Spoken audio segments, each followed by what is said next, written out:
without further ado, let's dive in. Let's break down UFC. What is it? At 289. 289. Vancouver. Can we stop? Stop numbering them? Can they stop? It's kind of stupid. What happens when you get to 1,000?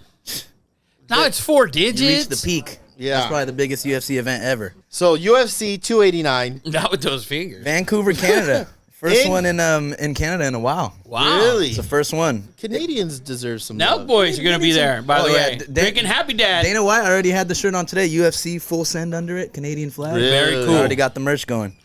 But not that strong of a card, I would say. Honestly. But you have some big names. We got big fight. There's 3 fights on the main card that I would like to preview. One of the first fight that I wanted to preview on the main card. Prelims they're all right. Main card, we got 3 pretty big fights, I would say, with a little bit at stake here. Dan Ige, Nate Landwehr. It's a little bit difficult of a name to say. Featherweight fight, fantastic. Ige's ranked 13, so he's top 15. So this is going to be a big fight for Nate. He's kind of on the rise a little bit. They call him Nate the Train. Crazy guy. Nate the Train, Loves to by fight. the way, underdog plus 220. Plus Yes. 220. Is that your pick here? No. Okay. All right. No. Good to know. No, but I think it's going to be both of these guys are dogs. Landwehr's got a 50% KO finish rate in his fights. There's never really a boring fight with either of these guys, so it's pretty interesting. I am taking Ige, though. I would take Ige by knockout. Ooh. Wow. I don't know the exact stats on that. I just got the money line plus 220 underdog for Nate, but Both guys finish fights. yeah, both guys You finish have fights, especially Ige 3 rounds. to knock them out. Ige by knockout. So you like the under? You like that happening early, like in the first round? I say like second round. Do I would think these second round. guys do they have wrestling backgrounds? Do they like to stand up and bang? Most of it's stand up. At the press conference the other day, they said somebody asked if someone shoots first, is that like someone else gonna have like shit talking rights, pretty much like bragging rights?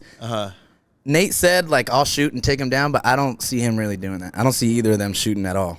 I see it just Dana stand and loves bang. that, by the way. Dana loves guys that stand and bang. Yeah, because that brings in the viewers, that brings in the money. So Yeah. obviously, that's a big fight. I'm taking Ige though by KO. So Ige, but are you blue chipping that?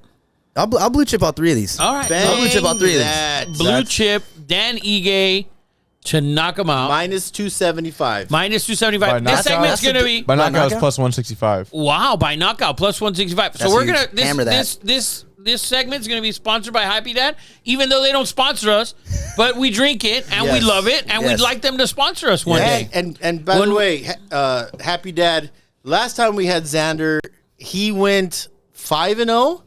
No, I think 5 and 5 and- 4 and 1. He maybe. only Four lost and one. 1. Yeah. But he hit like a plus 400. Yeah, he had a plus Grasso. 100. He had a plus 600. It was a women's Alexa fight. Grasso. Alexa Grasso. He picked Grasso. Mexico, stand up. I only put $100 on it. I regret it because it hit. Should have put. I don't put gamble, 200 so on that. Only with my eating habits do I gamble. Yeah, I'm taking Ige by knockout for sure. Ige Especially by plus knockout is 165. plus 165. Hammer that. Hammer that. Bang. Hammer that, Let me Zander bang, says. bro. And Sponsored by, well done, let's get the sponsor in. Sponsored by Happy, Happy Dad. Dad. They don't know they're sponsoring it, but we're drinking it. So, and it's on the table, so they're doing it. Sponsorship. Second fight, co-main event. This is they're saying this is a people's main event. This is probably the main fight that everyone's looking forward to. Return to Charles Oliveira, coming off a loss. Yes. Just lost in October to Islam Makhachev. Great fight. Great But fight. Oliveira, he wants his belt back. He's a legend, is He he wants his not? belt back. He is. He there's same thing with him. No boring fights.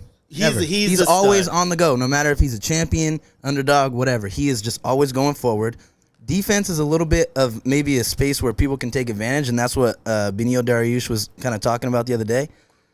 I don't see Charles Oliveira losing.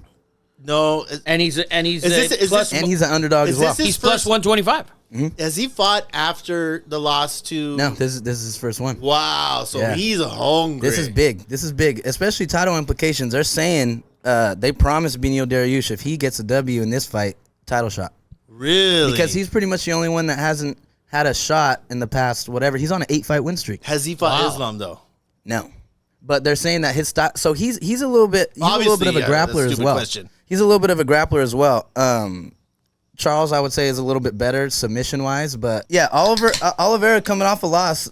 The last time he came off a loss was against Paul Felder in 2017. And then he went on an unbelievable winning streak. I mean, he's considered, if he wins that fight against Islam, he's considered one of the GOATs in the sport. If he would have beat Islam, yeah, they would have put him up there. I mean, if he would have finished him for sure. That good. Mm-hmm. And he flipped the switch. Yeah. Something about him flipped the switch. Yeah. He fought Kevin Lee, finished him. Tony Ferguson almost finished him, but beat the brakes off him pretty bad. Then got that title shot with Michael Chandler. Was looking like he was going to lose in the first round. Comes out second round, finishes him in like 15 seconds in the second round with his hands. He has that presence when he's on the card. You're like, woo, we're watching greatness here. I think that's where most of the pay-per-views are going to come from. Yeah, Literally just from watching him. So your pick? Oliveira. The bang that blue chip, Papa. Oliveira, bang that. So Oliveira plus 125. This is a 3-round fight, right? Yes. Okay. 3-round fight. Sucks. First, which isn't that great. But his last 4 fights were all 5-rounders, but none of them went. I can't remember a fight that he wasn't fighting 5 rounds in. Yeah, that's kind of crazy. Yeah, last time when he fought Tony Ferguson during COVID, and he was beating him pretty bad. Yeah, but, Dariush.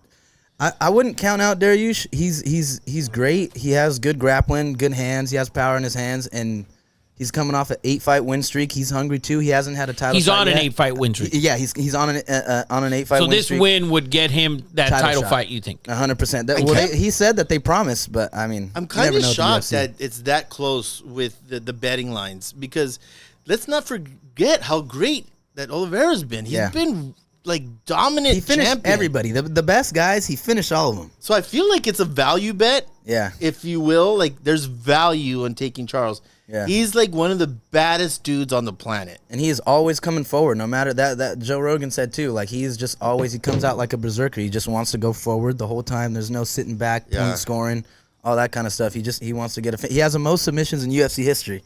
Wow. Really? Yep. Damn, that's a great stat. Huge. That's a great freaking stat. And by submission is plus 325. Is that happening? Hammer that. That's what you're thinking? Blue chip dad, Rafa. You're blue chipping that? Charles Oliveira via triangle and / or armbar. Wow, plus 325. Is the line. Go ahead. We can't hear you, Papa. 1.5 is the round line. Plus money to the over or what is it?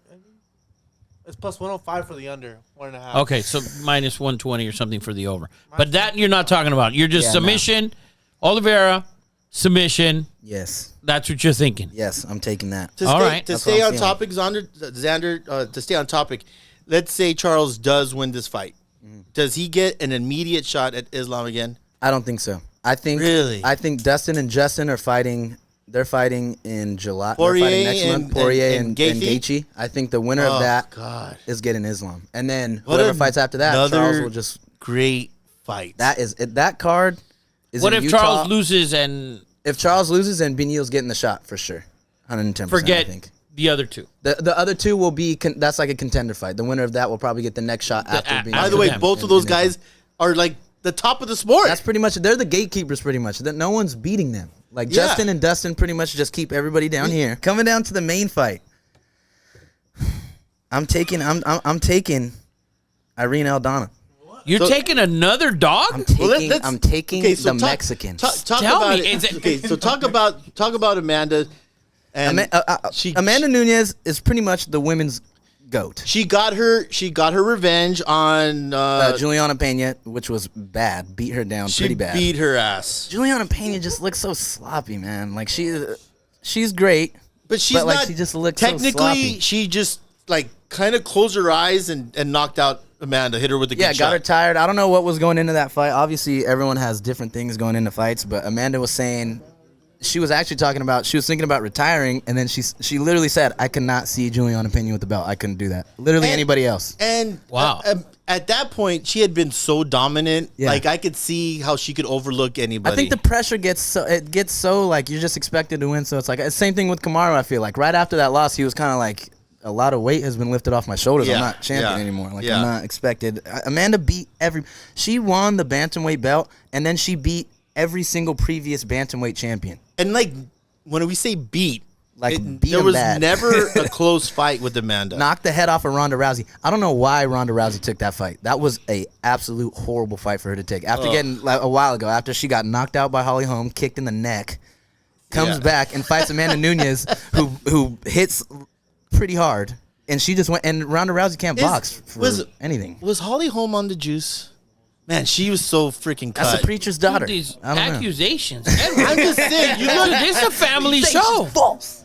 I'm just saying, These man. accusations. Certain You sound like bodies- an Angel fan. Jesus. Oh, we have. I don't we know. already have 2 Angel fans here on the show. Good. We need 3. Yeah, Amanda Nunes, women's GOAT, holding belts in 2 different weight classes. So why do you see her losing? It's not that I see her losing. bold I just feel like Mexico is just on the rise right now. She has a chance to be the 4th Mexican champion. They have 3 right now: Alexa Grasso, Brandon Moreno, Yair Rodriguez, who is an interim champ, so not officially the champ, but he got the interim belt while Alex was fighting Islam. I just think they're reaching that stage where they're starting to figure out what Viva to do. la Mexico! I think they're figuring out what to do. And I just feel like when there's, in situations like this, the pressure is always on Amanda Nunes, no matter who it is. So How do you see her winning this fight? I think by decision. I think Irene Aldana by decision. Amanda Nunes obviously, it's a 5-round fight. Yeah, it's a 5-round fight. Right. Amanda doesn't really finish too many people. I mean, she used to. But Has Amanda ever gone 5? Her last here? fight, she went 5 with Juliana Pena, which is crazy. I would have thought she would have finished her, but she went 5 with her. Oh, you're right. But it was a beat down the entire time. But yeah, I thought she could have finished her. So that kind of was just for me. I just think a fighter that has nothing to lose in this type of situation, you fight differently. I feel like it's just a little bit more. I agree. It means a little bit more, especially for Mexico to just have, if they have 2 women champions and 2 men champions, like, oh man, it's gonna be fantastic. It's gonna be fantastic. So Nunes wins by decision 67% of the time. And that will be the headline. That will be the last fight of the night. Yeah, that's the main event. That's the main event. It was supposed to be Amanda Nunes and Juliana Pena 3, and the MMA community kind of said we don't want to see that. Did not want to see that. Especially for a card for Vancouver. I think a lot of Canadians were excited because they announced, like, we're bringing a card to Vancouver. And then they said, all right, headliner, Amanda Nunes. Like, They said no, forget it. Okay, great. So Charles kind of is saving the card, I feel like. Oh, 100%. That, a lot of people are going to be tuning in for that. But I definitely, I'm taking Irene. I'm taking Irene by decision. Okay. Irene by decision is plus 700. Wow. You heard it here first, people. The last time Zander took a big underdog like this was Grasso. Mexico. She was plus 625. And won it. And won it. Choked her out. Choked her hard. And it was a great segment. That was like one of our very first like segments that popped on TikTok or something. Like Zander always brings the heat, always brings the knowledge. That's why I wish you lived a little bit closer. Let's recap the Happy Dad Blue Chips. Yeah, Happy Dad Blue Chips. By the way, these Death Row Happy Dads, I'd never had them till we had them here some weeks back. Dude, they're really good. I've drank all of these. Yeah, fuck, I didn't even notice. This shirt was cream before he started drinking. The Happy Dad has bled through the pores. It's on my shirt. This was a white shirt, and now it's purple fur. The Death Row Happy Dad, by the way. Fire. Great collab. 100 freaking calories. Good job, Snoop Dogg and Kyle and Steve will do it, and everybody at the Nelk Boys. So let's recap the UFC Blue Chips. Blue Chip. Your 3 fights. Sponsored by Happy Dad that they don't know about, but we're drinking it. Still sponsored. First fight, Ige, KO. Bang, Second bang. round. Ring that bell, Papa. Wow. Slammed it. Second fight, co-main event, people's main event. Yes. Charles Oliveira via submission. Woo! Big money. And now, championship fight, Irene Aldana by decision. Wow. Shocking the world. Shocking the world. Zander never fails now, to question. deliver.